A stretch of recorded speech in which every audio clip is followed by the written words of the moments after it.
Hi friends, నేను మీ దత్తు. ఈరోజు మన వీడియోలో యుద్ధాన్ని ఇరాన్ తట్టుకోగలదా అనే టాపిక్ గురించి మాట్లాడుకోబోతున్నాం. కొన్ని లెక్కలు, కొన్ని విశ్లేషణలు చూద్దాం మరి. ఎందుకంటే ఇప్పుడున్న పరిస్థితుల్లో అమెరికా వర్సెస్ ఇరాన్ అనేటటువంటి పరిస్థితి ఉంది. సో ఈ సిచ్యువేషన్‌లో అసలు యుద్ధాన్ని తట్టుకోగలదా? మీకందరికీ తెలుసు, అమెరికా ఇప్పటికే ఎన్నో యుద్ధ నౌకలని మరి ఇరాన్ వైపుకు పంపించడం జరిగింది. అలాగే ఈ మిడిల్ ఈస్ట్‌లో ఉన్నటువంటి పరిస్థితి చూస్తే అంతా గందరగోళంగా ఉంది. అన్ని యుద్ధాలు, అల్లకల్లోలాలు, అస్తవ్యస్తాలు ఉన్నాయి. సో, రీసెంట్‌గా అంటే నిన్ననే మరి ఇరాన్ ఏం చేసిందంటే రష్యా, చైనాతో కలిసి మరి యుద్ధ విన్యాసాలు చేసింది. నౌకాదళ విన్యాసాలు చేయడం జరిగింది.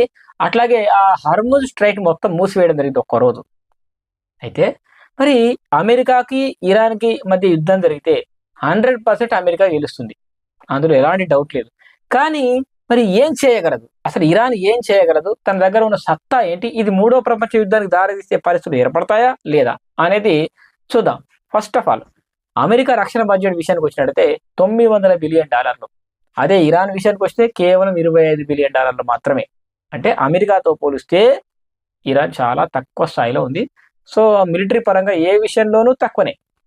ఇక తర్వాత సైన్యం విషయానికొచ్చినట్లయితే మరి ఆర్మీ అమెరికా దగ్గర సుమారు 21 లక్షల సైన్యం ఉంది. కానీ ఇక్కడ ఇరాన్ దగ్గర కేవలం 9 లక్షల సైన్యం మాత్రమే ఉంది.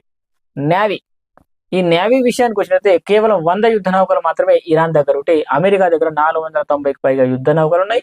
ఇక ఎయిర్ క్రాఫ్ట్ క్యారియర్‌లయితే ఇరాన్ దగ్గర ఒక్కటి కూడా లేదు. కానీ అమెరికా దగ్గర సుమారు 11 ఉన్నాయి. ఇట్లా యుద్ధ విమానాల విషయానికొచ్చినట్లయితే F-35, F-16 లాంటి ఎన్నో గొప్ప గొప్ప మరి విమానాలు ఇక్కడ అమెరికా దగ్గర 13,000కి పైగా ఉన్నాయి. కానీ వీళ్ళ దగ్గర కేవలం 541 మాత్రమే ఉన్నాయి ఇరాన్ దగ్గర. ఇట్లా అటు వాయుసేన విషయంలో, ఇటు నౌకాదళం విషయంలో, ఇటు ఆర్మీ విషయంలో అన్నిట్లో తక్కువనే ఉంది.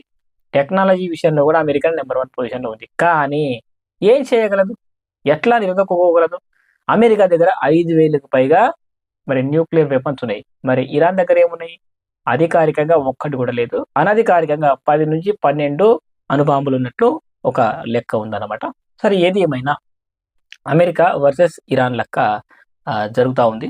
సరే, ఈ ప్రపంచంలో ఒక 2 దేశాలు గనక యుద్ధం జరిగితే అమెరికా గెలుస్తుంది. కానీ ఇరాన్ ఏం చేయగలదంటే number 1, first of all Iran చేసేది హర్ముజ్ స్ట్రైట్‌ని మూసివేస్తుంది.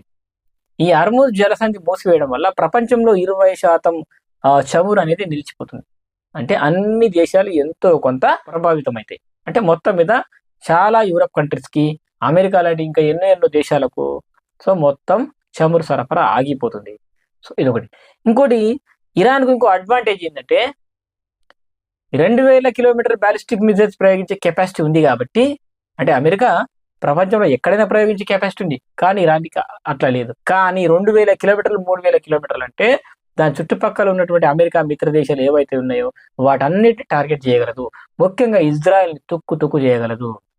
సో సౌదీ గాని, ఖతార్ గాని, ఇట్లా ఇతర అన్ని దేశాలు, అన్ని ఇతర ముస్లిం కంట్రీస్ అన్ని దానికి యాంటీగా ఉన్నటువంటి అన్ని దేశాల మీద అమెరికా ఎక్కడైతే సైనిక స్థావరాలు ఏర్పాటు చేసుకుందో ఆ స్థావరాల మీద అటాక్ చేయగలుగుతుంది. సో ఇంకో విషయం ఏంటంటే, అమెరికా దగ్గర ఏ విధంగానైతే డ్రోన్స్ ఉన్నాయో ఇక్కడ ఇరాన్ దగ్గర కూడా అత్యాధునికమైనటువంటి కామికాజీ డ్రోన్స్ ఉన్నాయి. అమెరికాకు మరి ఇరాన్‌కు ఇంకో పోలిక ఏంటంటే, ఇక్కడ రష్యాకు ఎక్స్‌పోర్ట్ చేసేంత కెపాసిటీ ఇరాన్‌కు ఉన్నప్పుడు ఆటోమేటిక్‌గా చుట్టుపక్కల దేశాన్ని సర్వనాశనం చేయగలదు. ఇంకో విషయం ఏంటంటే, అమెరికా ఒక మిసైల్ ప్రయోగిస్తే కొన్ని $100 కోట్ల ఖర్చు. కానీ కొన్ని లక్షల రూపాయలు విలువ చేసి చాలా తక్కువ ఖర్చుతో ఉన్నటువంటి కొన్ని డ్రోన్స్‌ను మరి ఇరాన్ రోజు 100, 200 తయారు చేయగలుగుతుంది. కాబట్టి ఈ ఒక్క విషయంలో మరి అమెరికాతో పాటు సమానమైన స్థాయిలో ఉంది అంటే ఇరాన్ కేవలం డ్రోన్ల సరఫరా విషయంలోనే. సో మేము ఒకసారి మేము చచ్చిపోతున్నాం అనుకుంటే వాడు ఎంతగానో తెగిస్తాడు. సో ఇట్లాంటి పరిస్థితి ఈ దేశంలో ఉన్నటువంటి ప్రజలకు ఉంది. కాబట్టి సో ఇక్కడ ఒకవేళ అమెరికా గనక అణుబాంబు దాడి చేస్తే ఖచ్చితంగా ప్రపంచ దేశాలు దీన్ని తీవ్రంగా నిరసిస్తాయి, వ్యతిరేకిస్తాయి. అందులో రష్యా, చైనా గనక ఎంటర్ అయిందనుకో యుద్ధం స్వరూపమే మారిపోతుంది. అప్పుడు ఇరాన్ వర్సెస్ అమెరికా కాకుండా ఈ సందు చూసుకొని మరి ఇక్కడ America versus Iran, Russia, China అయిపోతుంది. అంటే ప్రపంచం 2 దేశాలుగా, 2 గ్రూపులుగా విడిపోతుంది. అప్పుడు ఇది మూడో ప్రపంచ యుద్ధానికి కూడా దారితీసే అవకాశాలుంటాయి. కాబట్టి మనం మాత్రం అటు అమెరికాకు, ఇటు ఇరాన్‌కు సపోర్ట్ చేయకుండా మిడిల్‌లో అంటే మధ్యంగా, తటస్థంగా ఉండే అవకాశం అయితే ఉంది. సో ఇట్లాంటి పరిస్థితులు ఎదురైతాయి. కాబట్టి యుద్ధం అనేది ఒకసారి స్టార్ట్ అయిన తర్వాత అది ఎటు నుంచి ఎటు పోతుందో తెలియదు. ఇప్పుడున్నటువంటి పరిస్థితులు అంటే ఇప్పుడు చూడండి, రష్యా చాలా పవర్‌ఫుల్ కంట్రీ. అయినా మరి ఉక్రెయిన్ విషయంలో ఏం జరుగుతుంది? రష్యా, ఉక్రెయిన్ విషయంలో రష్యాను సైతం ఎదుర్కొంటుంది. 4 ఏళ్లుగా యుద్ధం చేస్తుంది. ఒక్కసారి గనుక ఆ ట్రాప్‌లో గనుక చిక్కుకుంటే అమెరికా, ఇప్పుడు ఆఫ్ఘనిస్తాన్‌లో ఏం సాధించింది? వియత్నాంలో ఏం సాధించింది? ప్రపంచంలో ఎన్నో యుద్ధాల్లో అమెరికా చతికిల పడ్డది కదా! సో ఇప్పుడు కూడా ఇక్కడ కూడా అదే అలాంటి పరిస్థితి ఏర్పడే అవకాశాలుంటాయి. రష్యా, ఉక్రెయిన్ యుద్ధం ఏ విధంగా అయితే జరుగుతుందో దీర్ఘకాలికంగా, అట్లాగే ఇరాన్ వర్సెస్ అమెరికా కూడా జరుగుతది. సో ఇలాంటి పరిస్థితులే ఎదురైతాయి. కాబట్టి ఇలాంటి పరిస్థితులు రాకూడదనే మనం అందరం అనుకుందాం. కానీ అమెరికా నియంతృత్వ పోకడలకు ఏ దేశం కూడా తలొగ్గదు.